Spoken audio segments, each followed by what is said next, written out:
The Bible isn't just a book of random stories. It's 66 different books that come together to tell one story. An incredible one about God's love for us. And now for an amazing story. Inspired by the book of John, chapters 18 to 20. John kept his eyes on the rocky ground of Golgotha, desperately wishing he could wake from this nightmare. Beside him, Mary Magdalene wept softly. Neither of them wanted to look up. They knew what they would see. How did it come to this? John retraced the last day in his mind. After the Passover meal the evening before, Jesus had warned his friends that changes were coming. Now I am going to the one who sent me.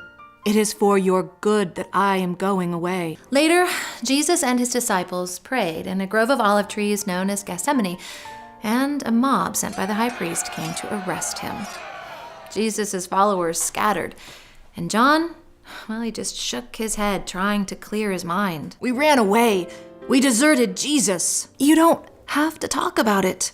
We just left while he laid down his own rights over and over. Peter and I did follow at a distance, too scared to stand up for him. They took him to the high priest, right? First to Annas, then to Caiaphas. The high priest questioned Jesus.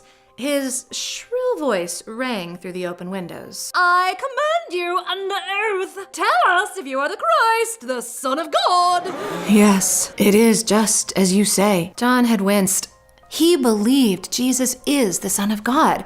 But to the religious leaders, Jesus had just committed the greatest crime, claiming he was God. After that, they hauled Jesus off to the Roman governor, Pilate. I heard the mob shouting. I don't know what happened at the palace exactly, just what I've heard. The religious leaders wanted Jesus dead. John could just picture it.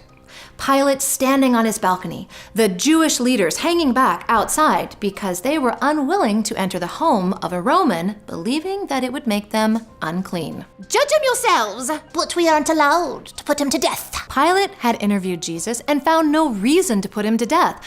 Pilate even had him whipped and crowned with thorns to satisfy the Jews. Look, I'm bringing Jesus out to you. I find no basis for a charge against him. But only one thing would please the crowd. Crucify him! Crucify him! Pilate interviewed Jesus again and tried to set him free. But the mob was ruthless. So finally, Pilate handed Jesus over to the religious leaders.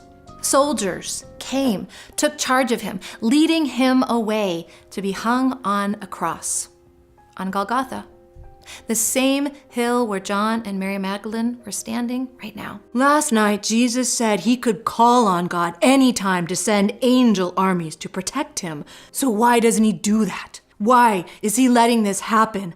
I don't get it. I don't know. John finally dared to lift his eyes. Nearby, he saw Jesus' mother, Mary.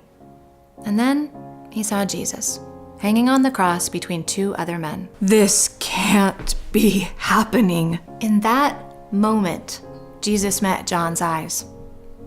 Jesus looked down at his mother, eyes filled with pain and compassion. Mother, here is your son. Jesus nodded toward John. John, take care of her like your own mother.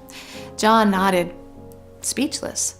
Even as he was dying, Jesus was thinking of others, putting them before his own pain. Soon after, Jesus cried out, "It is finished." Then he bowed his head and died.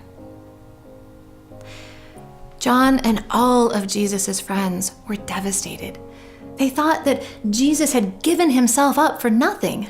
Later that evening, a man named Joseph took Jesus' body down from the cross and buried it in a garden tomb. Nicodemus, a religious leader who had followed Jesus, helped. Together, they both rolled a great stone in front of the entrance. For 3 long days, Jesus' friends hid, convinced the religious leaders would come after them next. But on the third day, Mary Magdalene came to where Peter and John were staying. I went to the tomb. They've taken the Lord. I don't know where they've put him. Peter and John burst through the door, sprinting for the garden. Look, the stone's been rolled away. The tomb is empty. Nothing left but the clothes they wrapped him in. Peter and John returned home. Mary Magdalene stayed behind in the garden, weeping. When a man approached, Mary thought he was a gardener. Mary? Immediately her eyes were opened. It was Jesus. He was alive and whole. Teacher! Go tell everyone who believes in me. Overjoyed, Mary Magdalene returned to the disciples. I have seen the Lord! John and the others were amazed. He is alive! What do we do now? They didn't have long to wait. That evening, Jesus appeared in the room with them, even though the doors were locked. May peace be with you. Lord, it's you. The disciples were overjoyed to see their friend and Lord. Jesus was alive. He had defeated death, and his friends would dedicate their lives to telling others about it.